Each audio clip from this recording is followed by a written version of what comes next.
Hello and welcome once again to the VE Voidcast, episode 7. My name is Rick, and I'm joined, as always, by Devin. Hey there, Ricky Beans. We're back for another week, week 7. I've been thinking about that, Rick. What if we just ditch this whole podcast entirely and just review Taco Bell food items? It's working out for the Kinda Funny boys, so I think it's the only logical thing for us to do.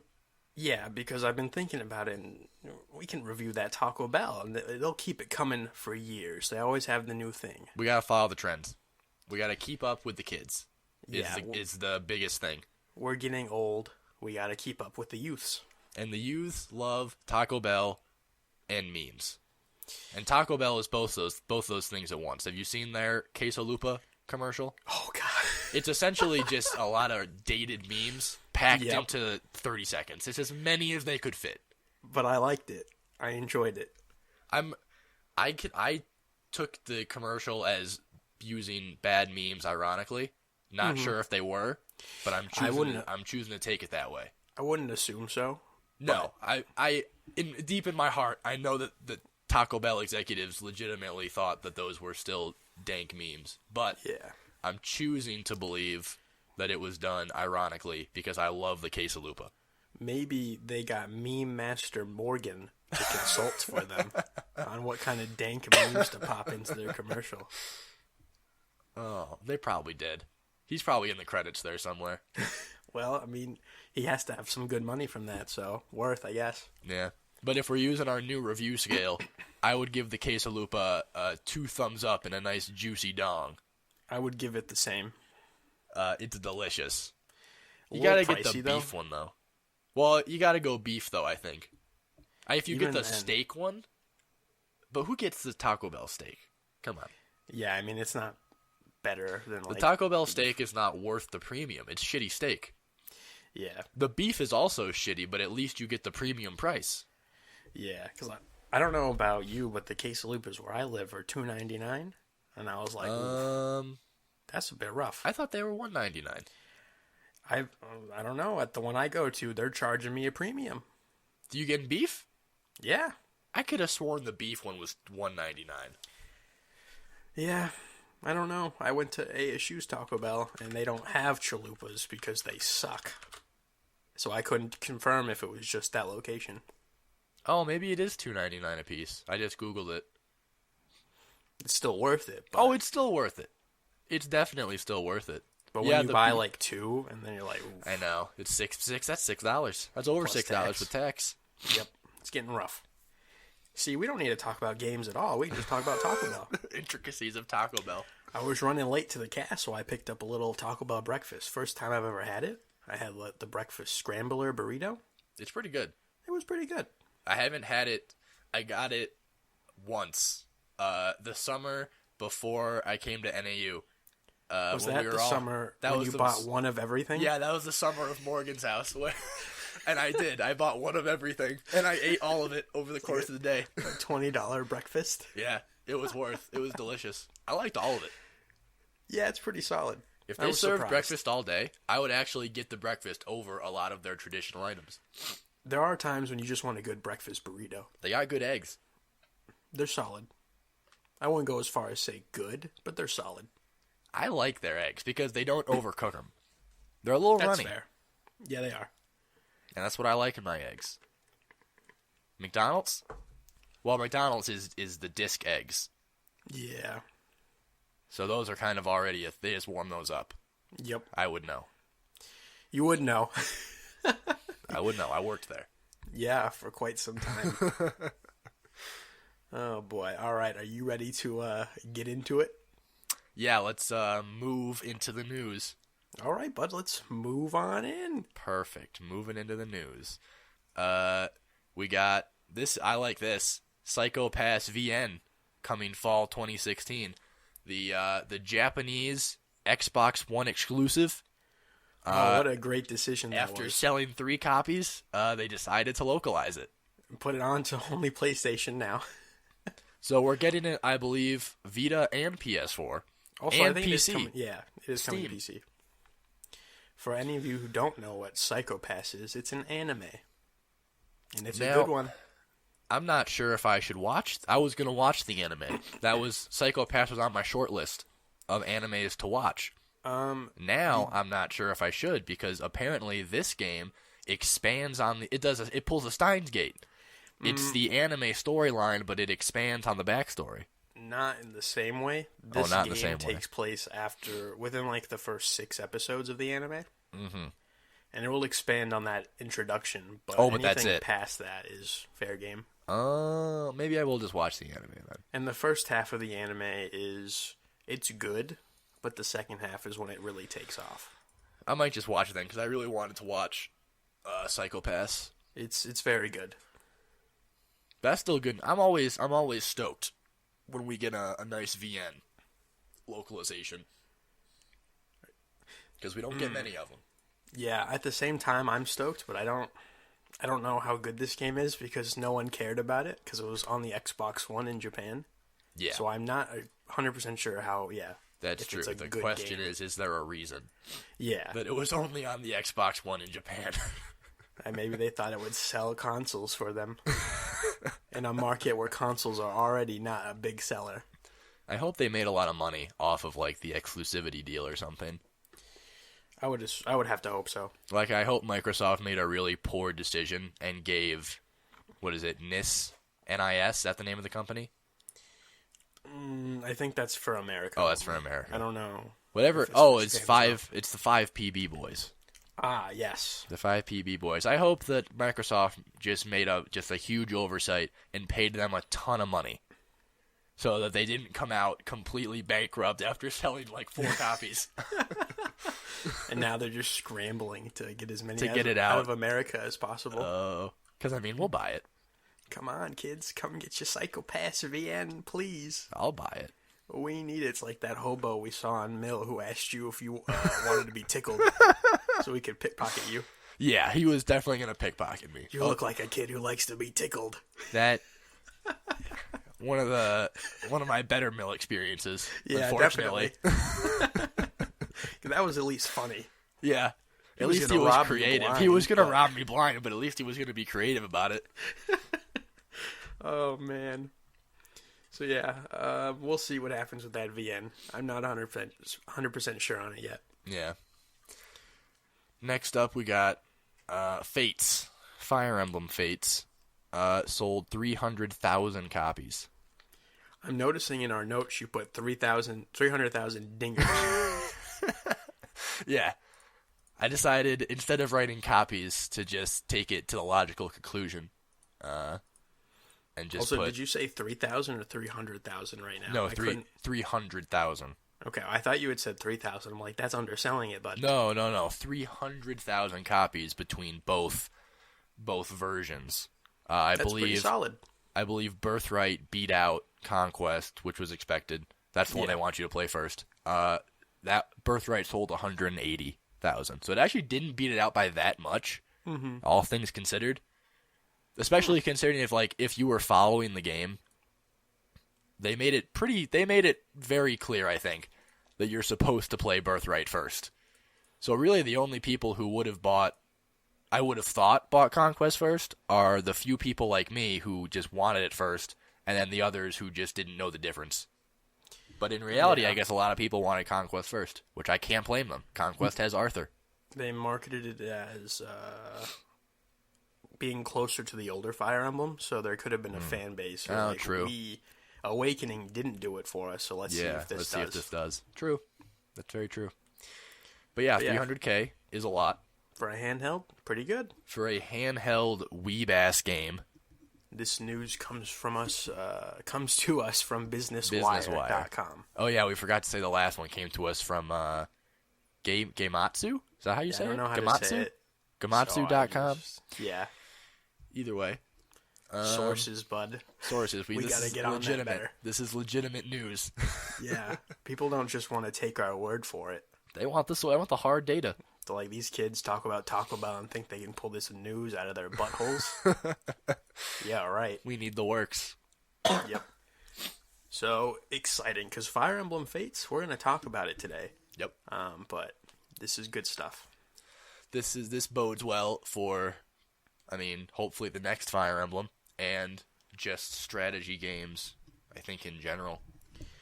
Yeah, they're kind of, I wouldn't say a dying breed, but there used to be a lot more variety. The 90s were a hotbed for strategy titles. Now it's Turn-based strategy in particular. We had the Advance War series in the earlier 2000s, which was dank. But that series is pretty much dead. Yes. Nothing's come of that in quite some time. The last one they had was the one where they tried to go all emo. I think it was called Days of Ruin. I didn't play it. Was it on the Wii? Because I didn't play No, it was DS. Wow. It was still a good strategy game, but it just kind of was lacking that Advance Wars whimsy that Dual Strike had. Okay. Because I think if I was going to pick a strategy franchise that I was beholden to, it'd be Advance Wars, not Fire Emblem. I love me some Fire Emblem, but Advance Wars, especially Advance Wars Dual Strike, took it to a whole new level. I didn't play it, so I wouldn't know. You really missed out with that one. That was the DS title for the ages. What was it now? I'm not even kidding. It was. Advance Wars Dual Strike was the best strategy game. Is the best strategy game I've ever played in my life. And I've played the greats. I've played Final Fantasy Tactics. I've played the older Fire Emblems and the newer Fire. I played all the Advance Wars Dual Strike. I'll look it up then. I'll see what it is about.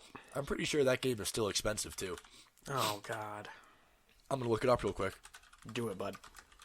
Give me an estimate. Advance Wars Dual Strike. Actually, 20. It's still pulling in 20 bones. Oh, that's fair. 20 bones used. Yeah, I could dig that. I'm looking to pick up The World Ends With You on DS, and that's 20 bones. So. I've heard good things about that one. I have as well. I have never played it. Me and my club were discussing it one day, and they were like, "You got to play this." I'm like, "I'll look into it. Seems interesting." Look into Dual Strike first, lad. All right, I'll pop it on the list. Dual Strike. That's the game. All right, buddy. That was our lackluster news segment. Yeah, not a lot going on. Yeah. Well, everything has come out. Everything has come out. Firewatch came out, which actually, to be honest, I didn't play. I didn't either. Street Fighter came out. Fates came out. What else did we have? Digimon came out. Oh, you know what? Actually, I got one more piece of news. Okay. Cutting edge news. Saw this morning. There's a Nintendo Direct this Friday. Oh. And the theme? Pokemon. Well, it's the 20th anniversary, so yeah. Well, people are saying this might be where they reveal, what is it, the 7th gen? That would be cool. It's been a few years since X came out in 2013. Was it that? Yeah, because right? I think so. Double check. Yeah, October 12th, 2013. Okay, because then 2014 was Alpha, Sapphire, and Ruby. Yep. And then last year we didn't get anything. Right. Maybe it's time, or maybe they're going to announce Detective Pikachu featuring Danny DeVito. Ooh. Now that would be a treat. I wonder how many signatures that petition ended up with. I hope a lot. I think the game's like only supposed to be $10, but if they got Danny DeVito, I'd pay them at least $20. I'd pay $30. I take that back. I'd pay full 3DS retail price, $39.99. Just to get Danny DeVito for in the there. same exact game, just with Danny DeVito as Pikachu, as Detective Pikachu. Oh boy, that's what you want out of a game. That is.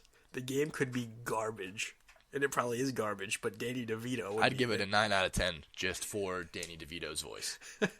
It's got 30 cons, 1 pro, 9 out of 10. 9 out of 10, perfect game. Oh man, all right. So Friday, huh? Yep, this Friday. I don't know the time, but Friday. It's a full direct too. It's I think an hour. Okay. Long. So I can't imagine. At first, I was like, "Oh, this is just gonna be those, admittedly pretty dank, 20th anniversary 3DSs." Mm-hmm. But now I'm thinking it's got to be a new Pokemon because they're not gonna talk about Pokemon Go. Because Pokemon Go is not technically a Nintendo product. Yeah. It's not developed by Nintendo. Like, they're in-house people. Yeah, you don't think they'd bring it to a Direct? I don't think they would have it in a Direct. So I think it has to be 7th gen. Because they're not... Well, actually, I take that back, though. Because it could be, like, Pokemon Z. Couldn't it? Right? Yeah. Are they still doing those? They didn't do it for X and Y, but I think... Well, that's what I'm saying. Pokemon Z would be that for X and Y. Because they did Platinum, then they did... Well, they did Black and White. They did something weird. They did Black 2, White 2. Yeah, which was were good. Which were good games. It was just a strange... Wait, they had never done that before. Yeah. And then after Black 2, White 2, it was X and Y, right? Yes. So yeah, I don't know if has the ship sailed though. That was that's anybody's game. Yeah, I know. Usually they're quicker on the draw with the like premium version. Because I'm pretty sure like Platinum came a year after Diamond and Pearl. They usually are, yeah, about a year. They don't usually. I don't think they've ever waited more than a year to do that third installment. So I think the ship sailed on that. I would agree, but I guess. But it's Nintendo. Yeah. And they could probably get some easy money off of that. Yeah. It's like, bring the hype back. Because to be honest, I would buy it. I would not. I would get it because I liked the Pokemon in X and Y. I think a lot of X and Y to me was kind of a mixed bag. But if they refined it in Z, whatever you want to call it, I would buy it. I'd pick it up. I probably wouldn't. Pokemon, I love Pokemon, but it's kind of been waning on me. I bought... Oh, it's waning on me as well, but I'm still going to buy everything they make. Okay. I can't help myself. Okay, well... I tell myself that I'm done with Pokemon, but I'm always going to buy the new Pokemon. I seriously considered buying that new 3DS. Oh, I mean, me too. Even though I barely use my 3DS. Yeah, that was my thing. Fates is the first reason I've opened my 3DS in quite some time. And now that I'm playing Fates, I'm like, I should have bought that 3DS. I'm playing it right now. Yep. But I'm like, no. It's dicey. I'm hoping that the new 3DS comes to the U.S. as just an item instead of this constant limited edition, special edition thing. Because I don't want another XL. I would like to get the regular new 3DS because that's I believe the thing. They have the Pokemon Splatoon. One is a regular size new 3DS. Well, they have Splatoon faceplates for it, I think, in Japan. Ooh. I would be all over that. Yeah, you can import the shit out of that. My 3DS theme is the Splatoon Squid Girls theme. So. Oh yeah, I should get a theme. Mine is just black. Because I picked a theme like when they very first came out, and they only had like other colors.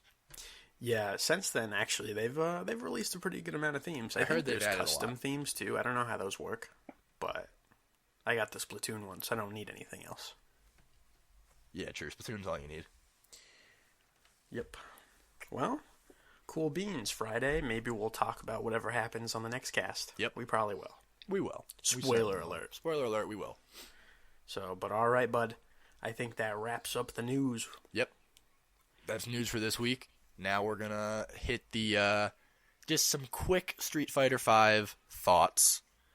Game has been out for a week now? Game's been out for a week. The servers are stable now. Good. As far as I can tell. For me, at least.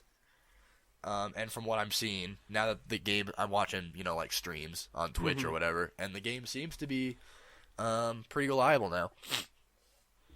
Well, it only took them a week. Yeah. But it's fine.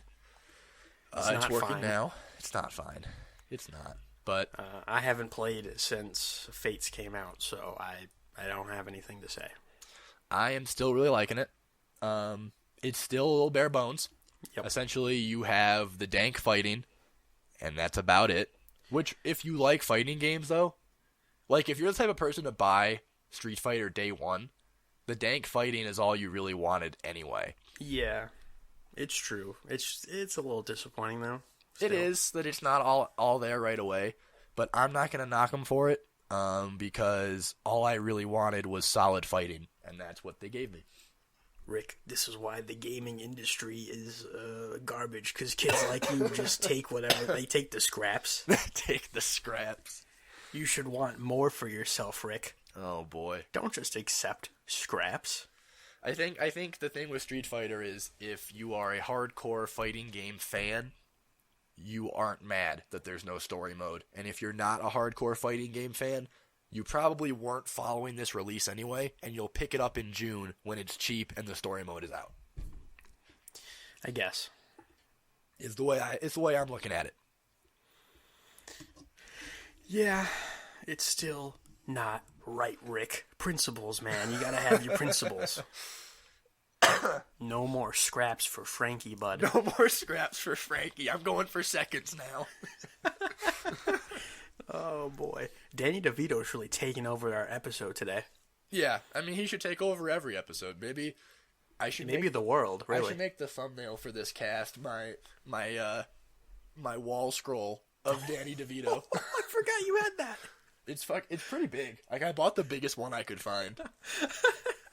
Oh, man. It's about, like, I'm looking at it right now on my wall, and it's a solid maybe 3.5 feet tall, and about maybe 2.5 feet wide. Maybe we should rig the next presidential election and have Danny DeVito become president. Yes. Do you follow him on Twitter? No, I should. He posts pictures of his foot in random areas, and then just captions it troll foot. That's like half his tweets is troll foot, and I can't get enough of it. That is beautiful. I'm gonna have to look at his Twitter. I can't get enough of troll foot, I tell you what. Oh, but man. anyways, back to Street Fighter V. I got one more thing to say. Okay. This is a PSA for all the aspiring fighting game fans out there. My previous feeling on the fight stick was you can either go very expensive or you can go very, very cheap. Don't go in the middle. I've changed that philosophy to either go very expensive or don't go at all. And I'll tell you why. I thought you were going to accept the middle. No, still don't accept the middle. The middle's the worst place to be, because then you spent like a decent amount of money and you still have crap. So I bought a Hori Mini 4 fight stick for $40, thinking that it would at least get my stick fix. It would allow me to get used to using a stick until I can purchase a more expensive stick down the line. Thing's a piece of hot garbage. What's the issue with it? Well, the first issue is the joystick. So I'll preface this with I now own a Mad Catz Street Fighter 4 Tournament Edition, which is like the premium fight stick it's like the best fight stick you could buy for Street Fighter 4. Okay, so you bought one. I bought one. I paid $130 for it. And now that I've used it, you should only buy premium quality sticks. Where did you get that kind of money, Rick? You're a poor college kid. Yeah, I pretty much spent the pizza fund for the next about 3 months. So you're gonna starve. I mean, starve. I won't die. You're gonna have to go back to cooking eggs in a cup with a microwave? Yes. Yes, okay. I am. Yes, I am. But at least you have a fight stick. But I have a dank fight stick, buddy. It's got... Oh, God. So, the issue that, now that I've used both, the biggest issue with the cheaper, crappier fight sticks, if you actually want to be good, if you just want to, mess around with your pals, fine, buy a couple Hori Mini 4s, fuck around. But if you actually want to, improve and get better, you cannot do certain inputs on the Hori Mini 4. The way the joystick spring is designed, certain inputs just don't work like they do on a higher quality stick. And if you're going to a stick for the very first time, going from pad to stick is already hard. Going from pad to a Hori Mini 4 or some similarly priced fight stick is just going to turn you off to using the fight stick. You're going to go back to pad. And you shouldn't, because fight stick is better. Okay. So that's my revelation. Save yourself $40. and just go premium. Just get a nice. It doesn't have to be a Mad Catz, but like you can find, like I said, the Mad Catz Tournament Edition is like one of the best fight sticks for Street Fighter 4 on the market, and I got it for $130 in like new condition. So it came with the box. It came with, the parts were all essentially fresh. I just gave it a quick wipe down with a wet paper towel because it had a little bit of gunk on it. And it looks like it plays and feels like a stick that I just bought, like the brand new. So just keep an eye out for the Amazon warehouse deals. You can get a nice stick for not too bad of a price. I think you should spend at least $100 on a stick if you're gonna get a stick. Okay. Is my thoughts on it. Unless you can find Sanwa parts for less than $100. And if you can, by all means, go for that's a dank deal. Would you say avoid trying to mod your own? Because we've seen what happens when a kid tries to do that? Well, no, because I actually modding the joystick seems like it'd be kind of hard. Mm-hmm. And that's the part of Lil C's pad that always disconnects is his joystick. The buttons are easy. The buttons are literally just put them in, connect the wires. It's plug-in. It's just plugging in wires, essentially. It's not that hard. Okay. The stick, though, it's got like a spring, and it has the restrictor plate and all those things you got to make sure are all squared away. And that, to me, you can certainly still do it. I've heard that it's not hard. Maybe it's just a little C problem. It's just a little C problem, I think. It's just a little C problem. The kid can't mod. He shouldn't mod. But he's most people, he's just a kid. He's just a freshman. But most people, forever. But most people can mod fine. Because the thing is, the one that Lil C has is my stick, but it's the standard edition, not tournament edition. So his did not come with Sanwa parts. And I believe he paid like $30 for a full set of Sanwa parts, joystick, and buttons. Mm-hmm. So he modded his to be Sanwa. So I think total he paid like $110 or something because the standard edition is less than $100. Yeah. So he paid a little bit less than me, but I didn't have to mod, so yeah, I didn't really mind. But yeah, if you want to play Street Fighter and you want to do it arcade style fight stick, save up your pennies. And get a real fight stick. Don't do what I did and go for the cheapo option because you're either gonna go back to pad or you're gonna end up dropping the money on the better stick anyway when you eventually get too frustrated with, the crappier fight stick. Okay. Thanks for those quick tips. Quick tips for Street Fighter V. Buy a good fight stick. Going in quick. Those tips, my boy. Well, actually, I don't know if that was quick. That was probably like 10 minutes. It was a decent amount of time, but whatever. All right, buddy. Now we got Fates. Hold on. Do you hear that? What do I hear? It sounds like a human body hitting water. Human body hitting water. What do you mean? Because we're diving right in, Rick. Oh, God damn it. Oh, God damn it. Oh, boy. Oh, yes. Son of a bitch. I should have known. Right in. I should have known. Main topic. I should have known when you let the Let's Dive In slide on the Street Fighter V quickies that I should have expected it later.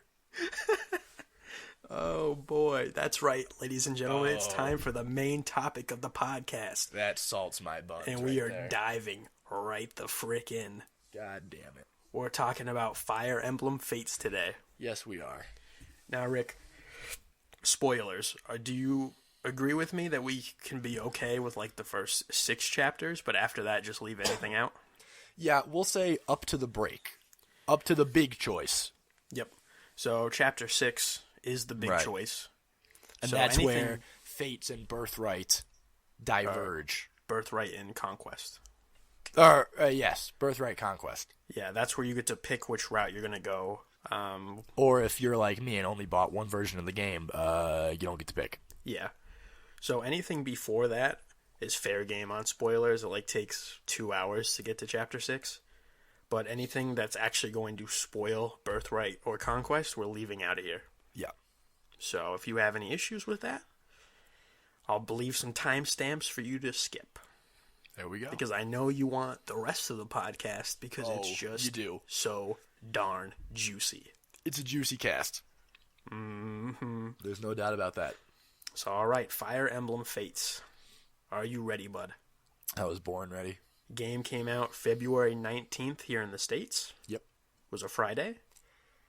I got it on Friday, thanks As to did I. Amazon's dank release day shipping. Yep, Amazon always gives it to us. Just like Mr. Nintendo gave it to us with this funky release of the greatest strategy franchise, second only to the Advance Wars franchise. Okay, sure.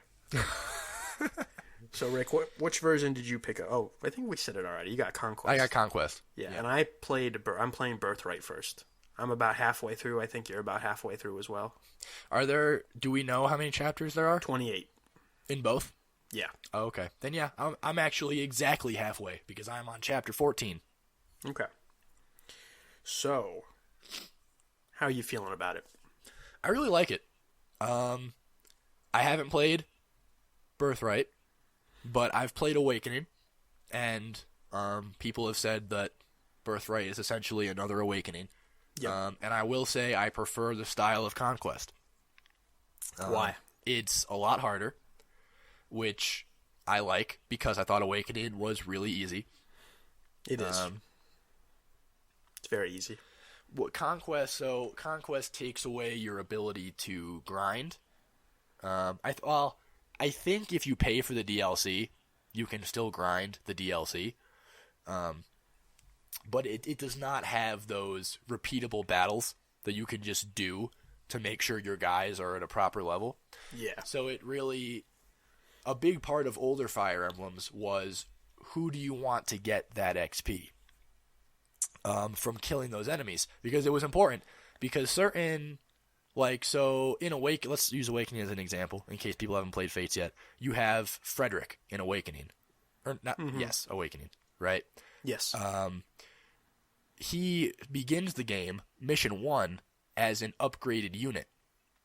Yep. So when he kills an enemy, he gets 4 experience points. And in Awakening, that didn't matter because you could farm battles so everybody could get levels no matter what. But in older Fire Emblems, what you would do, you would not want Frederick to get all the kills because it wouldn't do anything. Your guys wouldn't get any stronger. Frederick would gain maybe 1 level from a battle that would normally raise 5 or 6 levels of your other units. So you'd want them to actually get the kills, and that's true of Conquest as well. You have certain characters, who I won't spoil what they are, what their classes are, whatever, who begin the game at that upgraded tier. And so in Conquest, you don't want them to be, you can have them sweep a bunch of enemies and just dominate the level, but in the long run, you're going to get screwed because you're going to have a bunch of underpowered characters because you can't just farm levels. Okay. And that's something that I'm way into because it's not so easy. Yeah. I'm playing Birthright, and it's very easy. Mm-hmm. The battle I just did, I lost somebody. So, there was a moment where I was like, oh, wait, I wasn't fully prepared for this fight. Yeah. But it wasn't a big deal. Because you can just go and you can, past areas, just have more enemies show up and just farm them. So a lot of my guys are higher level than they need to be. So it's just like Awakening. And there's really no real big difficulty spike. So then I haven't played Birthright, but I would say based on what you've said and what I've seen online, there's actually quite a large difficulty gap. Oh, yes. Between Conquest and Birthright. Yeah, definitely. If you liked Awakening and you were fine with just having a good time, because I spend a lot of time in Birthright just forming relationships between my characters because I like Right. that. So I'm fine with it because I don't have the stress that any of these people could die. Right. And my relationship would just be down the drain. Yeah, that said, in Conquest, you can be a little baby boy, and you can turn on the casual mode where everybody who dies comes back at the end of the mission. Yeah. Even in Conquest, you can do that. So That's you can true. still experience both sides of the story if you're not very good at strategy games. I don't recommend playing it that way because I think a big part of what makes Conquest so great is its difficulty. I think it's very well balanced to be very punishing but also very fair. But yeah, if you're just in it for the story, I will mention Conquest does have the option to be a little whiny baby if you want. If you want. Yeah. So, yeah, Birthright, if you liked Awakening, it's more Awakening. Mm-hmm. It's just same systems, difficulties not any better. But if you enjoy the story, you got that going for you. And so let's talk about this kind of the story, just general Just feels. the 1 to 6, or in general, like past that, but no spoilers. Is that Yeah, what we're just doing? how Okay. are you feeling about your story? I like it. Okay. It's taking a direction that I didn't necessarily expect, which is good. Okay. I won't say too much, but it's dark. It's a darker story, I think, than Awakening. I can't speak for Birthright, but it definitely it's got a lot more, I think, like violence and overall death in it than Awakening did. But I'm liking it. It's good. It's a good story. It's not an amazing story, Yeah. but the gameplay makes up for it, and I think the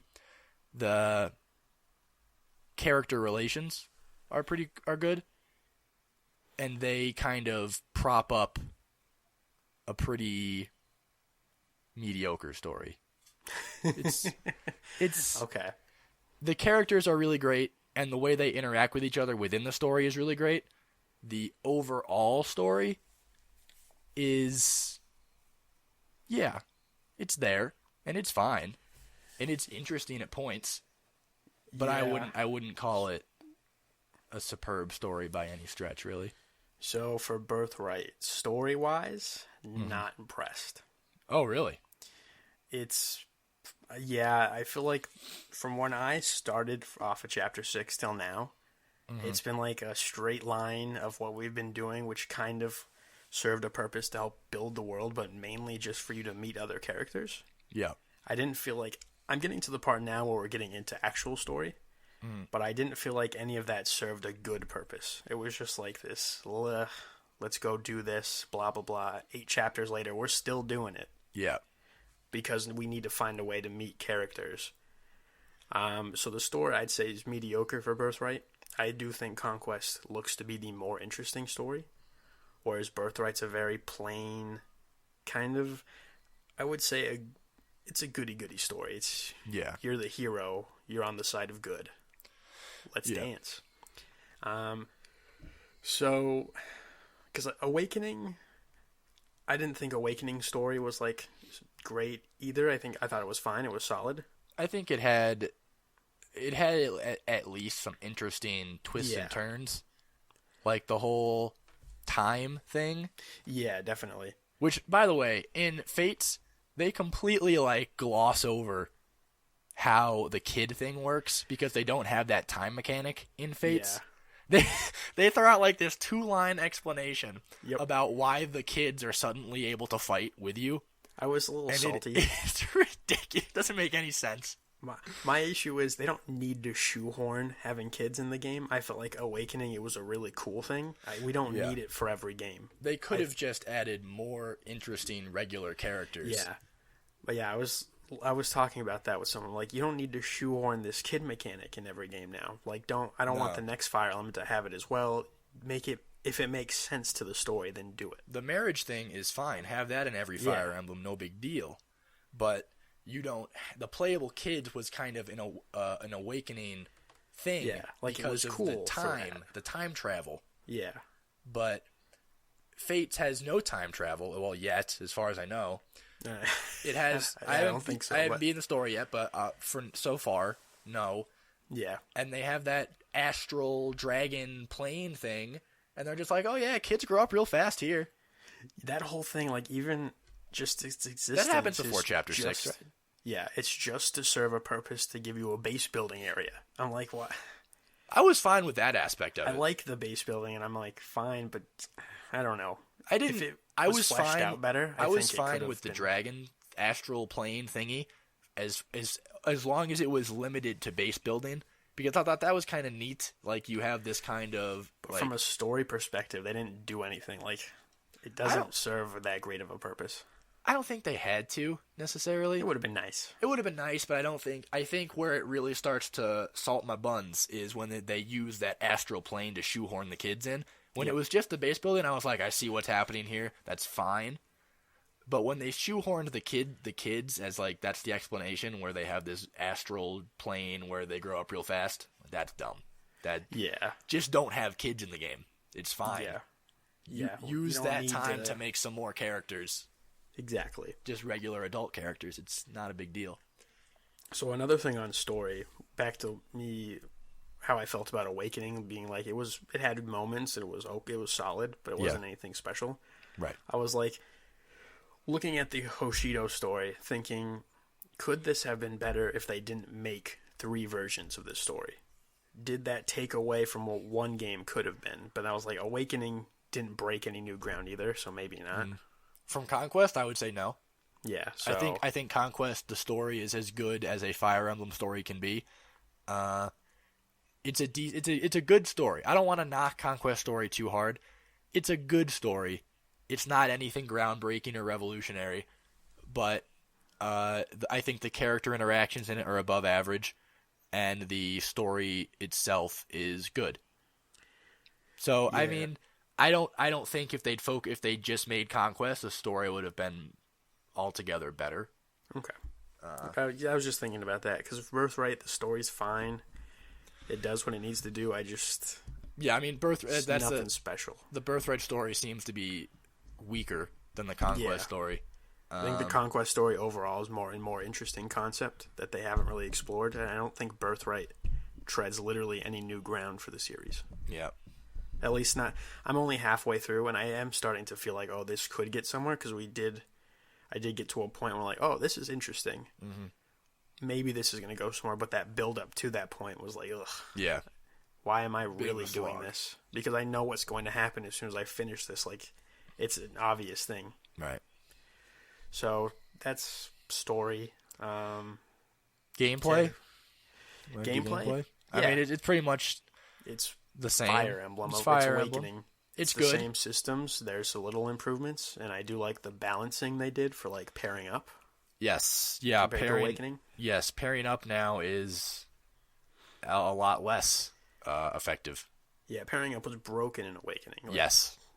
No one could stop you. And in this game, there's two ways to do it. You can either have them stand next to each other, in which case the one standing next to you may have the option to get in a cheeky little attack, but it's going to be weaker. And it's also, they're also vulnerable to attacks themselves. Yeah, or you can literally pair them up where it's more of a defensive option because they're not usually going to attack, but they're going to be heavier on protecting you.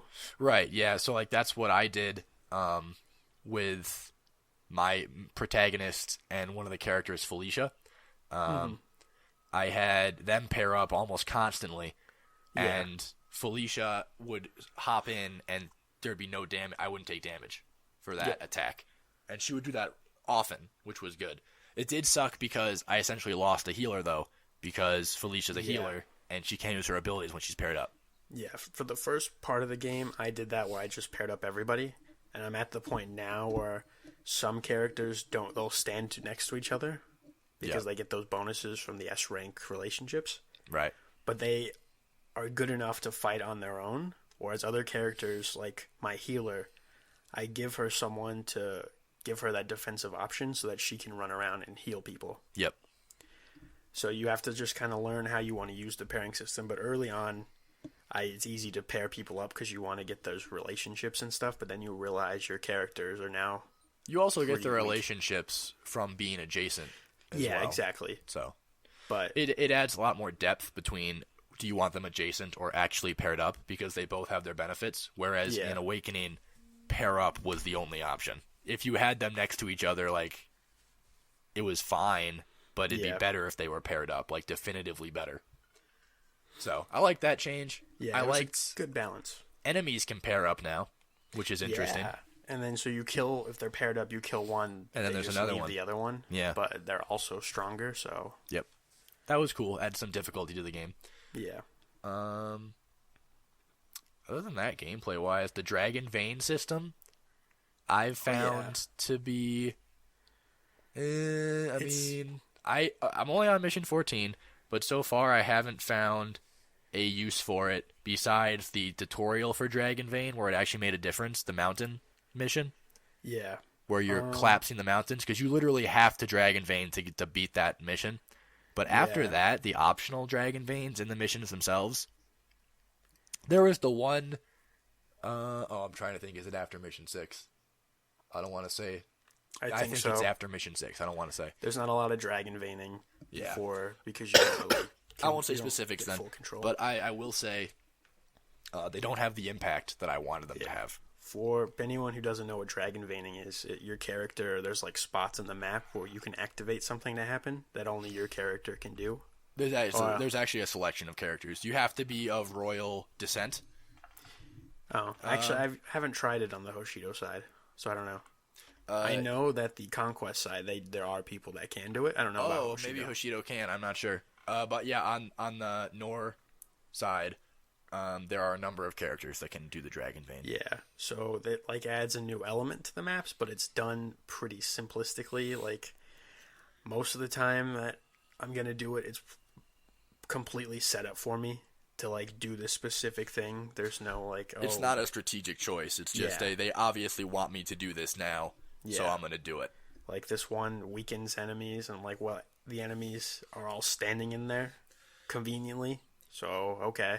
I have only seen one decent use of it, and it was, I won't describe too much of the mission, but it was one where if you got to the Dragon Vein, it would weaken the enemy, and it was placed in such a way that you had to use a very vulnerable unit to get to the Dragon Vein, and so it almost was a little bit like a stealth type thing, because I had to turn on like the enemy ranges. And so I had to keep this particular character just out of reach of the enemies, while also moving this character towards the Dragon Vein. I'll give a little context. There was a fortress. Not all of my units were outside except one, and I had to get the unit that was inside to the Dragon Vein to make it much easier for my units outside to push into the fortress. And that was because you didn't have to. You could push into the fortress without using the Dragon Vein, and you could probably still beat the mission, but it'd be a lot harder. Yeah, there's one instance I can think of that I was like, "Oh, okay," but I don't want to spoil anything. I think it's treading too close. But overall, Dragon Vein's pretty weak. But I could see it being something really cool that they could advance on. Mm-hmm. Because it'd be fun to have maps that were a little more dynamic, where stuff like happens on a timer, right? Maybe? For future games, like that would be super cool. And I think Dragon Veining's close in that step, but it wasn't enough. Yeah, it's a new mechanic. Maybe they'll evolve it later on. But yeah, right now, it's fine. It's a little lackluster. Yeah. Now, is there anything else? I think we covered. We covered the gist. I would say in general, buy it. I give it a thumbs up. Yeah, so final far. Verdict for me, thumbs up. If you like Fire Emblem, you're probably gonna like these games. Pick the one that's right for you, but they're very good. Yeah, if you've played a lot of Fire Emblems and you weren't a huge fan of Awakening, you should buy Conquest, because I think that's a much more pure Fire Emblem experience. But if you were a big Awakening boy, Birthright, probably the way to go. Yeah, I mean, I'm playing Birthright and I'm enjoying myself. Yeah. The story is nothing fantastic, but I am still enjoying it. it serves what it needs to do. It could be better, but the gameplay is what keeps bringing me in. Mm-hmm. And for me, like, I put in 12 hours, and I'm only the same chapter as you about, but that's because I like just playing the game, so I'll go do those extra battles and just have a good time. Yep. So, final verdict from both of us, thumbs up. Get it, play it. It's real good. It's a real good game. Yeah. All right, buddy. That's it for our main discussion. Are you ready to move on to the new segment? I'm ready. Oh boy, here we go, ladies and gentlemen. It is time for our very first book club. Yep, we're going to be discussing the game Super Metroid that we mentioned a couple weeks back. This week was a bit of a crapshoot because we introduced this topic and then only gave ourselves 2 weeks to beat it. Yeah, and then school is getting pretty rough right now. Next month, so the next book club will not take place till the end of March. So now the book clubs from here on out will be a full month to beat them. Yeah. That said, did get through Super Metroid. Oh, you beat it all. Yep, I got through it. Oh, wow. Full disclosure, did use a guide towards the end. Yeah, right off the bat, had to use a guide. I didn't use it all the way. I used it at certain points. I get stuck. Yeah, like, when I got stuck, I to figure this out. I did not hesitate to turn to a guide. So I just jumped on the guide. I tried as much as I could without a guide, but as soon as like something just wasn't getting it, I'm like, yeah, because it wasn't really worth running around trying to figure it out. Yeah. But yeah, Super Metroid, SNES game, came out in, what was it, 94? Yeah. The year we were born. Oh, God. Every time I pop it open on my Wii U, it says 1994. Oh, boy. Like, geez, this game's as old as me. Oh, boy. 21 years old. And I think you'll agree with me here, Devin. Still a great game. Yes. So, for me, I'm going to say I went into it with expectations that were just too high. Mm-hmm. I had heard... Well, that's fair. It's called one of the greatest games of all time, regularly. Yes. And so, when I hear that it's one of the greatest games of all time, I forget that it still could have issues. Mm-hmm. So, I think it's a great game, but I do think it's an old game, and it just shows in some areas, specifically game design and just controls. Controls get better as you get more upgrades, but early on, I'm like, this kind of sucks. Yeah, controls are rough. I'm not sure how much input I can have on Control because I played it. I had to emulate it. I did not have a way to get like a virtual console copy or anything like that. I don't have a Wii U. So control wise, that might have to be a you part of the discussion because I used a keyboard for most of it. So my control experience was not great, but that was mostly my own doing. Yeah. For me, it got better as the game went on because I got the upgrade. So my biggest issue is those long, where you can at any moment just fall back down to the ground. Yeah. Jumping is not precise enough to make. Oh God, it pissed me off. The number of times I fell back down. Yeah. Especially when you get like the ice one and you have to like freeze enemies and then jump on them. Yeah. Oh God, please kill me. See that I actually really liked that. I thought that was a really interesting way to use enemies. Oh, I liked the concept. Give it better controls. The execution, yeah. I agree. That was the platforming was not as tight as it could have been. Yeah. So for me, the expectations were like, this is literally a God game, and it is. I understand for its time, it was for sure. Looking back, it's still fantastic. Yeah. But I went into expectations that nothing could be wrong with it. And it shows its age. Here. It shows its age. It's just age. That's the only thing that's wrong with it is age. Yeah. So, it's not a bad game in any... It's great. I have fun playing it, which is what matters. Yep. I think what I wasn't expecting it to have, but that it really had in spades, was great storytelling. I thought that the game, even though it had long stretches of just pure gameplay, I think it told a very captivating story with very little emphasis placed on it, which I think is an achievement because so many games give you cutscene after cutscene after cutscene trying to weave this story and it falls flat. This game tells a great story with barely any, time spent trying to tell the player the story. I want to stop you, Rick. I have no idea what story you're talking about. You don't? Well, did you beat it? No, I got more than halfway, like 60 to 70%. I admit a lot of the story is told in that last 20%. Yeah. I have most no of the idea game is a what big I'm doing. stretch of gameplay. So, Samus is trying to hunt the last Metroid. Yep, I got that part. Gets the last Metroid. Ridley comes memes on her. Blows up the... Is that like the pterodactyl thing? Yeah, Ridley's a pterodactyl. Blows up the thing. And then you escape, obviously. You follow Ridley, and now you're looking for the last Metroid. And so... That's as far as I know. That's right, and that's most of the game, is you saying, okay, where's this Metroid? And you're looking for it. But towards the end, you have to fight Mother Brain, which is like the big bad. Yeah. And during the fight, so Mother Brain memes on you. Okay. Gives you the real big dickin', and then Baby Metroid comes out of nowhere, and he's a big daddy Metroid. Well, I think he's still a baby, but he's bigger. He's a big Metroid. Okay. And he sucks out all Mother Brain's power. Okay. And then Mother Brain is all withered and gross, and then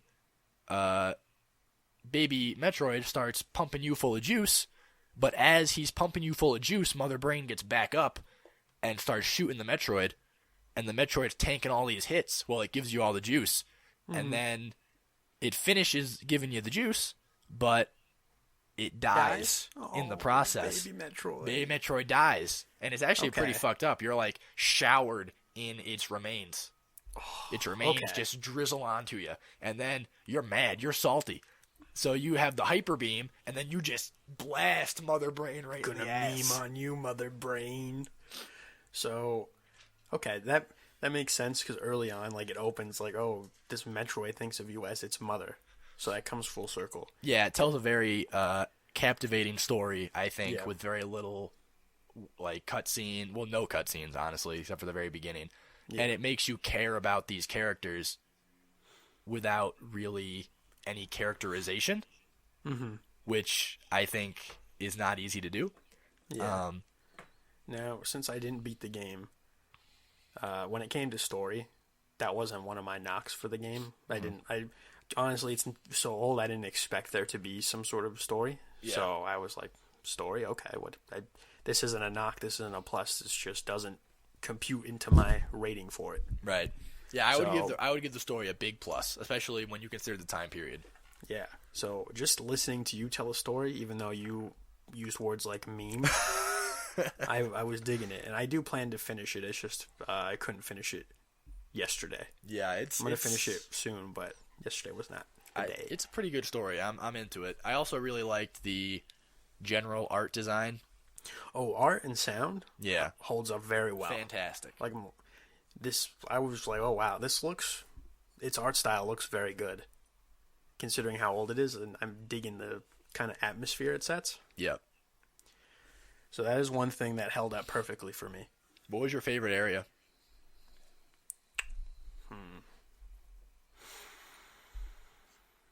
I don't know, actually. Like just visual wise or design wise? Both. Because I have one answer for both. What is your answer? My answer for both is the wrecked ship. Okay, that's where I'm at right now. And when I got into it, I'm like, this is interesting. The wrecked ship is my favorite area, and I'm going to say Meridia is my least favorite area. Have you seen Meridia? You've seen Meridia. No, I haven't gotten there yet. Oh, wait, have I? I don't know the names of all the locations, to be honest. I know wrecked ship. I know like one of the deeper ones is it's the ocean area. Oh no, I haven't fully gotten to Meridia then. Oh, okay. Yeah, because without the gravity suit, it's a real pain in the ass to get around. Mm-hmm. By the way, gravity suit, favorite upgrade in the game. Okay. Not because of what it does. I just love purple Samus. Okay, fair enough. I love me some purple Samus. I will say that. I guess that's a reasonable reason. But yeah, wrecked ship favorite area overall, because I believe the wrecked ship also had my favorite boss. I let me make sure. It was Bosses. the ghost one, the ghost eyeball. Yeah, I'm still looking to fight that bad boy. Oh, you haven't fought him yet. No, because he's memeing on the whole area. Oh, then it's got to be Wrecked Ship then that he's in. Okay, I was right. Yeah, Wrecked Ship then. I love Wrecked Ship. He's the boss that goes with that skull thing that like shows up and doesn't let you interact with the area yet. Yes. Yeah, I think so. Okay. Yeah. Yeah, I'm looking for him because I'm trying to save. I'm like, God, let me save, bud. You keep essentially turning off the save station. Oh yeah, it's Fantoon. That's his name. The Ghost Fantoon. Now bosses, bud. Mm-hmm. I liked them. I liked how they were designed. They're hard. Yeah, for an older game, I loved it. Like these are pretty interesting. I fought the one where you have to get him into the lava, but you can't kill him yourself. You have to keep hitting him to push him back while he's pushing you into these spikes. I'm like, this is interesting. For its time, this is definitely a revolutionary game. Oh yeah. I definitely see why this game is one of the greatest of all time. Yeah. Like, now, despite anything I say, it's fantastic. It's great. I see it all the way. Mm-hmm. I just do you want to get into like kind of some game design stuff? I really only have one knock on the game design, and that is that sometimes it was not clear at all where to go. That is my knock as well. There were times where it doesn't point you in any direction. Mm-hmm. So without a guide, I would have been so lost. But my biggest thing was some areas you have to destroy a block to get through. Right. And they don't. The super bombs and stuff. Yeah. There are some blocks that actually show they're different, like they're cracked. I'm like, okay. That but makes not sense. all of them. Not all some of them are the exact same as all the other blocks. How am I supposed to know I need to break that? Yeah, I go and I look at the guide. I'm like, what do you mean I had to break that block? That's one of the things. How was I supposed to find that out? That's one of the things with like a more modern example was Axiom Verge. Axiom Verge has those elements of like sometimes blocks look the exact same as other blocks, but from where I'm at in Axiom Verge, those have always been for secret areas. Yeah, for secret areas that's perfectly fine. I have never had in Axiom Verge had a block that looks exactly like every other block be the key to the next important area.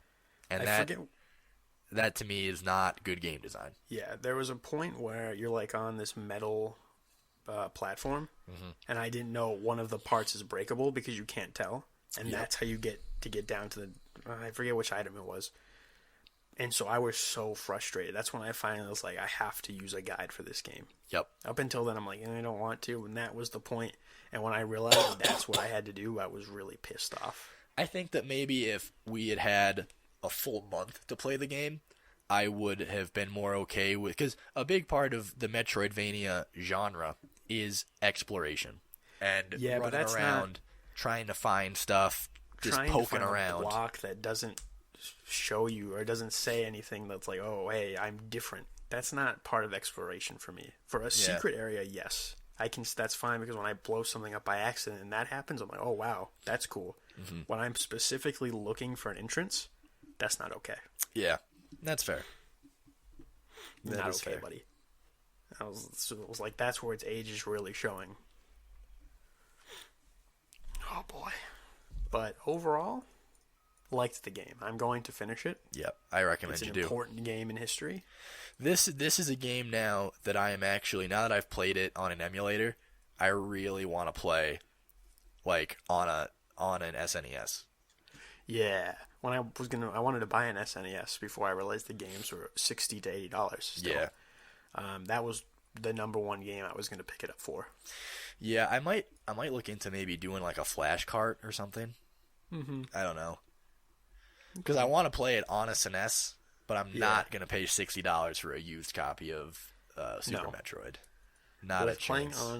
Playing on the Wii U actually gave me an edge compared to playing on the original. Really? The same edge you have, and that's being able to so you can save the game in the game, but I can also save a state. Oh, right. Yeah. So I would get to a boss battle instead of having to die and reload. I could save a state at the beginning and then just keep going back to it. Yep. Also on the Wii U, you have the directional pad, but you can also use the stick. Does that feel? Does that feel good to use? Early on, no. But eventually, I caught myself using the stick and realizing that I had figured out how to use it correctly. It's nice for trying to aim diagonally. Oh, true. Yeah. So eventually, it did kind of work for me. But early on, I was like, how am I supposed to use this stick? I'd try to jump on platforms and have to go to the D-pad.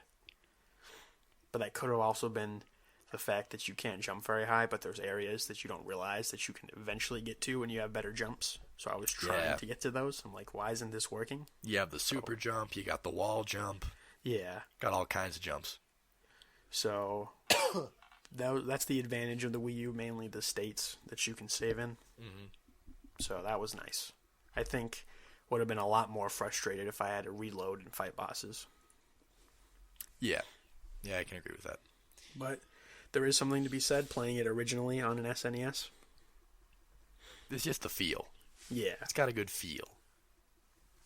So yeah, that's all about I have to say. I think I've said my piece as well. Our first book club is complete. First book club in the books. I don't think anyone played it with us, but of course not. Maybe this month, people will join in. No one's gonna play it with us for years. For my book club. Okay, so hold on. Final verdict on Super Metroid. I give it a thumbs up. I give it a thumbs up as well. Thumbs up. Give it a play. If you haven't played it, play it. You should play it. It's important. All right. So now, for the book club of March, Rick, you are presenting the 3 games for me to pick from. I am presenting the 3 games. I've decided to do an extension of the Metroidvania. Now that we've played the classic, let's move into some more modern examples of the genre. So first up, you could pick Ori and the Blind Forest. Okay, so first choice. Superb title. Excellent modern platforming. Metroidvania. Modern Metroidvania also evolves the genre so that's in a lot of interesting ways. You could also pick Axiom Verge. Okay. Another modern Metroidvania game that is more... It's more of a throwback to Super Metroid with some interesting developments as well, but not quite as evolved, I would say, as Ori. Or your third option is Big Mother Truckers. The PS2 classic, however, we would be playing the Game Boy Advance version, wherein you unlock new trucks to get more money to go to new areas to earn some sweet cash for your mom. Classic title. This is a Metroidvania game? It's a Metroidvania game.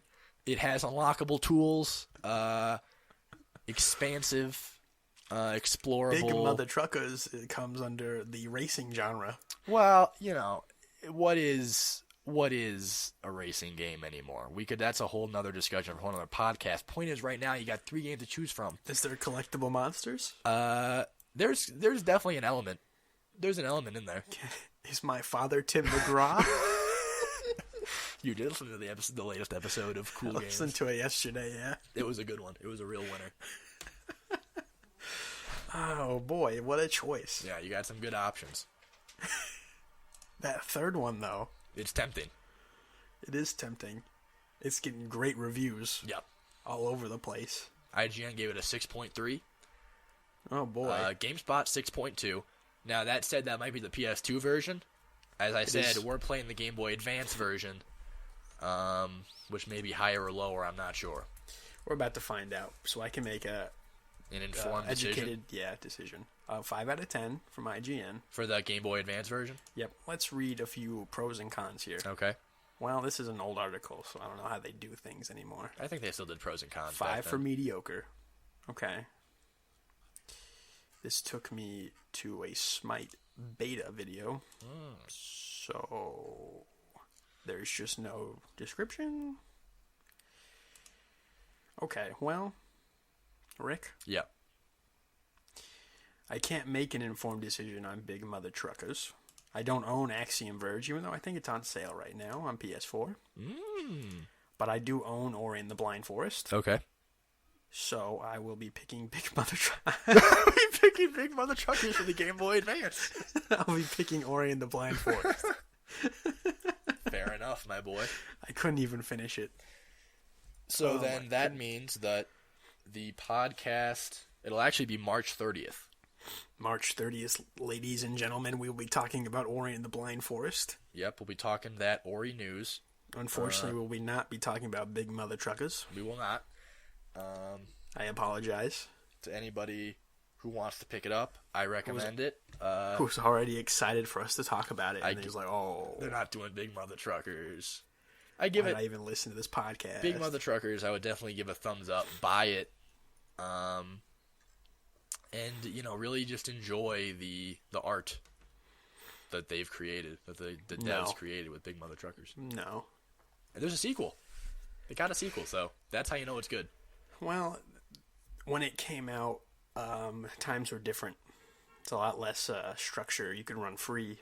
The Wild West of game design, Big Mother Truckers. Kind of like how Steam is today. That was just general gaming. Anybody could put out a game if they got someone to publish it. Especially if it had trucks in it and southern stereotypes. Yep. Hopefully Darth Maul. Let's hope. Yeah, we can only hope. All right, Rick. I think that wraps up the cast. We're diving right out. Oh, God. Episode 7 in the books. Follow us on Twitter at VE_Voidcast. Yep. Get the latest news and my cheeky tweets. Get the latest tweets. We also have a YouTube channel.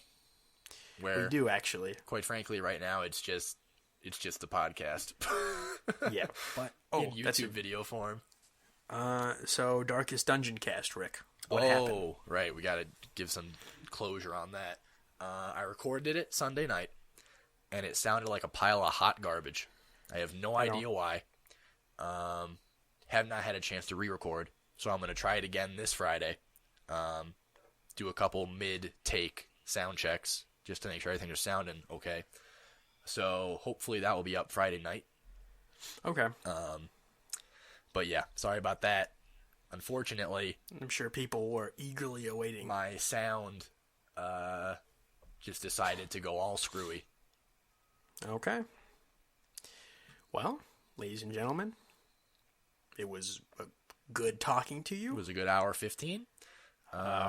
Enjoy the rest of the next week. Try not to die. Give it your best shot. It's okay if you do. We need you next time. That's true. We need you to click play on SoundCloud. Please. So please click play on SoundCloud. And we'll see you next week.